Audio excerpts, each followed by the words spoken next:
Puji Tuhan, Bapak Ibu, kita tiba di minggu pertama di bulan Juli. Dan kita masih ada dalam pembelajaran tentang mengalami terobosan Kalvari. Minggu pertama kita belajar perkataan Yesus, "Ya Bapa, ampunilah mereka sebab mereka tidak tahu apa yang mereka perbuat."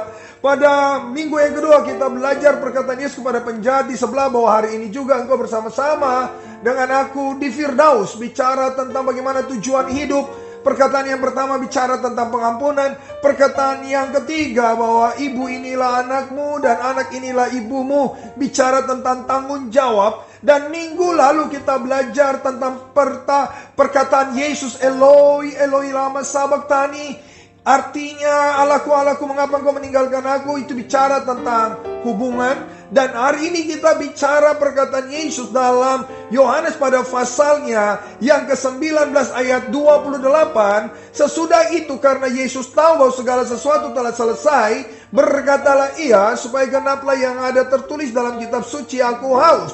Ini bicara tentang kebutuhan hidup. Saudara lihat, ada pengampunan, ada tujuan hidup, ada tanggung jawab, ada hubungan dengan Bapa. Dan perkataan yang kelima mengindikasi keberadaan Yesus sebagai manusia.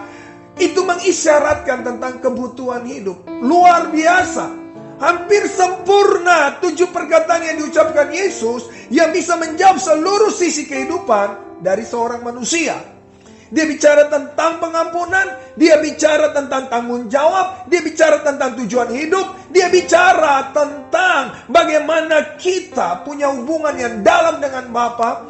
Dan hari ini Yesus ingin gereja tahu bahwa sekalipun kita terkondisi dalam kebutuhan hidup, kita jangan sampai melupakan kebenaran.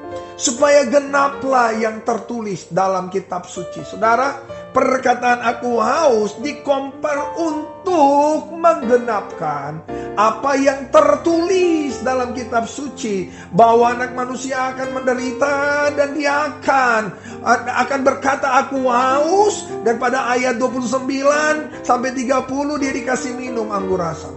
Bapak Ibu, sederhana kesimpulan yang saya dapat bawa hari ini buat setiap pendengar dari khotbah ini adalah, jangan biarkan kebutuhan hidup membuat kita melupakan kebenaran. Yesus berkata "aku haus" untuk menggenapkan akan nubuat tentang apa yang harus dia lakukan. Harusnya biar kita didesak oleh berbagai kebutuhan hidup, kita jangan berperilaku seperti Esau. Dia menjual kesulungannya hanya karena kelaparan. Ingat, sekali lagi, jangan berlaku seperti Esau. Hanya karena dia lapar, dia menggadaikan apa yang harusnya merupakan perjanjian yang akan dia nikmati seumur hidupnya. Jangan hanya karena tuntutan kebutuhan, kita menghalalkan segala cara. Saya ulangi, semua kita pasti akan menikmati yang namanya desakan kebutuhan.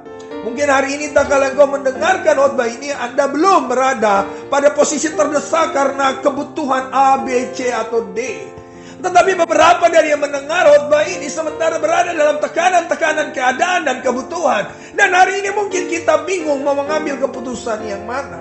Saya mau berkata kepada Bapak Ibu, ada 5, 4, 3 atau tawaran jawaban di hadapanmu. Anda harus masukkan setiap jawaban itu pada timbangan. Apakah ini memuliakan Allah atau tidak? Apakah ini menyenangkan Allah ataukah tidak? Satu urat rambut pun Bapak perhitungkan semuanya. Mau jatuh, semua rambut di kepala kita dihitung, dijumlahkan, diketahui oleh Allah. Dia berkata burung di udara dia pelihara, bunga di padang dia hiasi. Artinya semua kebutuhan yang datang melekat pada Anda dan saya, Bapa sangat tahu. Apakah kita akan mencari way out solusinya dengan menghalalkan segala cara, atau berpikir apa yang saya anggap benar dan melupakan apa yang Tuhan inginkan untuk kita ambil keputusan dalam situasi terdesak karena kebutuhan. Yesus terdesak, saudara, diperlakukan tidak adil ya, dia menderita ya, dia sakit luar biasa. Haus adalah sesuatu yang wajar dia terima. Tetapi dia meminta, dia berkata haus bukan karena dia ingin, tetapi supaya genaplah yang tertulis. Biarlah semua kebutuhan yang mendesak kita Kita tidak melupakan Allah, kepentingan Allah. Sehingga kita akan duduk, kita akan sembahyang, kita akan berdoa, kita akan berhati-hati dalam mengambil keputusan. Kita tidak mudah menghalalkan segala cara seperti Esau.